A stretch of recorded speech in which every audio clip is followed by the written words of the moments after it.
और मेंढर के इलाका किलर में दो गाड़ियों के दरमियान टक्कर होने की वजह से दो अफराद जख्मी हो गए हैं। इत्तला के मुताबिक मेंढर के इलाका किलर में दो गाड़ियों के दरमियान टक्कर हुई। इस हादसे में दो अफराद जख्मी हो गए। जख्मी अफराद को मकामी लोगों ने फौरी तौर पर नजदीकी हेल्थ सेंटर पहुंचाया। यहां पर डॉक्टरों ने इनका बुनियादी इलाज मुआवजा किया। इस सिलसिले में पुलिस ने मुकदमा दर्ज कर तहकीकात शुरू कर दी है।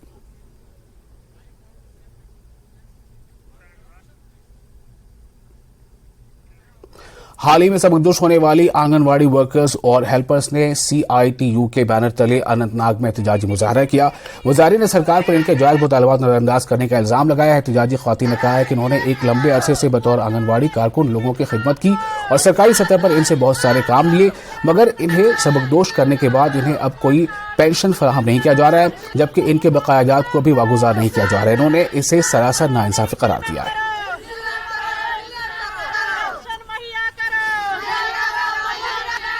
लेकिन इश्यू ये है, अगर 40 साल उसने सर्विस की है, चाहे वर्कर है चाहे हेल्पर है, तो उसको बिल्कुल कुछ मुआवजा नहीं दिया है। बल्कि आजकल ट्रेंड चला है हर डिस्ट्रिक्टों में, क्योंकि पिछले 5 सालों से एक आंगनवाड़ी वर्कर मोबाइल फोन चलाती थी डिपार्टमेंट की तरफ से। रिचार्ज उसने अपने जेब से 3 साल से दिया है। रिचार्ज उसने अपने जेब से दिया, वो पहले उसको दे दे, तब जाके हमारे फोन वापस वर्कर्स करेंगे।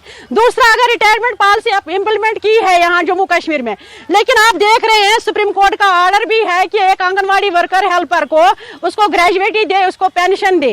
अगर बाकी स्टेटों में असम है, गुजरात है, बाकी पांडिचेरी है, अगर वहां पर ये ऑर्डर इजरा हुआ है, इंप्लीमेंट हुआ है, सुप्रीम कोर्ट का डिसीजन इंप्लीमेंट हुआ है, लेकिन जम्मू कश्मीर सरकार क्यों टस से मस नहीं हो रही है? मोदी जी को मैं कहना चाहती हूँ कि हम गरीब घरों से हैं, हम गरीब घरों से हैं।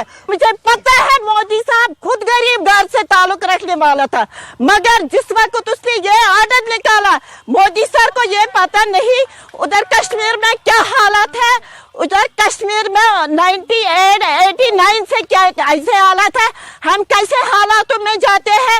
Election duty plus follow duty, Beti Bachao Beti Padhao scheme, तालीम पढ़ो, बेटी को बचाओ बेटी को पढ़ाओ, फिर सब उम्र के औरतों को उसने जिला बांडीपुरा में बख्तौर ब्लॉक के पंचायती नुमाइंदों ने एसबर्ग हायर सेकेंडरी स्कूल में जरूरत के मुताबिक लेक्चरर तैनात करने का मुतालबा किया है। कंजलवन के सरपंच और बख्तौर ब्लॉक के BDC चेयरमैन का कहना था कि स्कूल में लेक्चरर्स का तबादला तो अमल में लाया जाता है, ताहम उनके बदले स्कूल को लेक्चरर फराहम नहीं किए जाते। इस वजह से बच्चों की पढ़ाई मुतासिर होती है। जहाँ तक हमारा एजुकेशन ताल्लुक है, हायर सेकेंडरी का ताल्लुक है, कबल 2 साल से पहले हमारा एक लेक्चरर को यहाँ से ले गया, इंग्लिश लेक्चरर था इकबाल साहब। वो 2 साल के बाद यहाँ पर उसके बदले में कोई नहीं मिला। हाल में एक और ट्रांसफर हुई है, कल से सुनने में आया है। हम गवर्नमेंट से इब्दा करते हैं